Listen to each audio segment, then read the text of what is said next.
एक छोटे से गांव के किनारे घने जंगलों के बीच एक साधारण सा लड़का रहता था जिसका नाम अर्जुन था।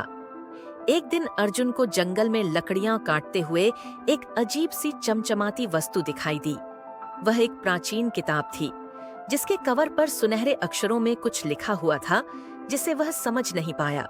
जैसे ही उसने उस किताब को छुआ, अचानक चारों ओर एक तेज रोशनी फैल गई और अर्जुन खुद को एक अज्ञात स्थान पर पाया। उसके चारों ओर हरे भरे पेड़, फूलों की खुशबू और आसमान में उड़ते अजीब जीव थे। यह वही जादुई दुनिया थी जिसकी कहानियां उसने अपने दादाजी से सुनी थीं। अर्जुन ने अपने चारों ओर देखा और उसे महसूस हुआ कि वह एक बहुत ही महत्वपूर्ण जगह पर है। तभी उसके सामने एक सुंदर युवती प्रकट हुई। उसने खुद का परिचय दिया। मैं आर्या हूँ, इस जादुई दुनिया की रक्षक। तुम्हारा यहाँ आना एक संयोग नहीं है अर्जुन, तुम्हें एक महान कार्य के लिए चुना गया है। अर्जुन ने उत्सुकता से पूछा, कौन सा कार्य? आर्या ने बताया कि इस जादुई दुनिया पर एक बड़ा संकट आने वाला है। हमारी दुनिया की शक्ति एक खास पत्थर में समाहित है जिसे अमृत मणि कहते हैं। यह मणि जो भी धारण करता है उसे अनंत शक्ति मिलती है। लेकिन अब इस मणि को एक दुष्ट जादूगर कालसुर ने चुराने की योजना बना ली है। अगर वह इसे हासिल कर लेता है तो न केवल इस जादुई दुनिया का विनाश होगा बल्कि तुम्हारी दुनिया भी तबाह हो जाएगी। तुम्हें इस मणि को बचाना होगा। अर्जुन को डर महसूस हुआ, लेकिन उसने अपने साहस को संजोते हुए कहा, मैं क्या कर सकता हूँ? मैं तो सिर्फ एक साधारण इंसान हूँ। आर्या मुस्कुराई और कहा, तुम्हारे भीतर कुछ खास है अर्जुन, यही कारण है कि तुम्हें चुना गया है।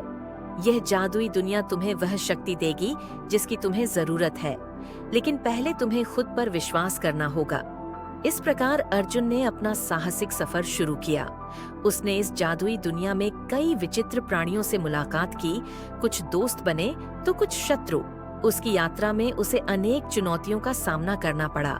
कभी उसने उड़ते हुए ड्रैगन से लड़ाई की तो कभी जंगल के डरावने राक्षसों को मात दी, परंतु हर बार वह और मजबूत होता गया क्योंकि उसे पता था कि उसे अपनी और इस दुनिया की रक्षा करनी है। अंततः अर्जुन कालसुर के महल तक पहुंचा। महल अंधकारमय था और वहां की दीवारें काले जादू से भरी हुई थीं। महल के अंदर अर्जुन ने कालसुर को अमृत मणि के करीब पाया। कालसुर एक विशाल और खतरनाक जादूगर था जिसकी आंखों में बुराई की चमक थी। तुम्हारी इतनी हिम्मत कि तुम मेरे सामने आ सको? कालसुर ने ठहाका मारते हुए कहा। अर्जुन ने बिना डरे कहा, मैं इस मणि को तुम्हारे हाथों में नहीं जाने दूंगा। कालसुर ने अपने जादुई मंत्रों से अर्जुन पर हमला किया, लेकिन अर्जुन ने अपनी अंदरूनी शक्ति को जागृत कर लिया था। आर्या की दी गई शक्तियां अब उसके भीतर थीं और उसने कालसुर के हर वार को नाकाम किया। दोनों के बीच एक भयानक युद्ध हुआ।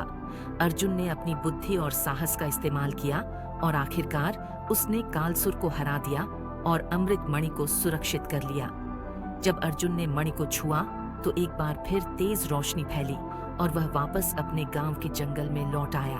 उसे महसूस हुआ कि यह जादुई दुनिया असल में उसकी आस्था, साहस और आत्मविश्वास की प्रतीक थी।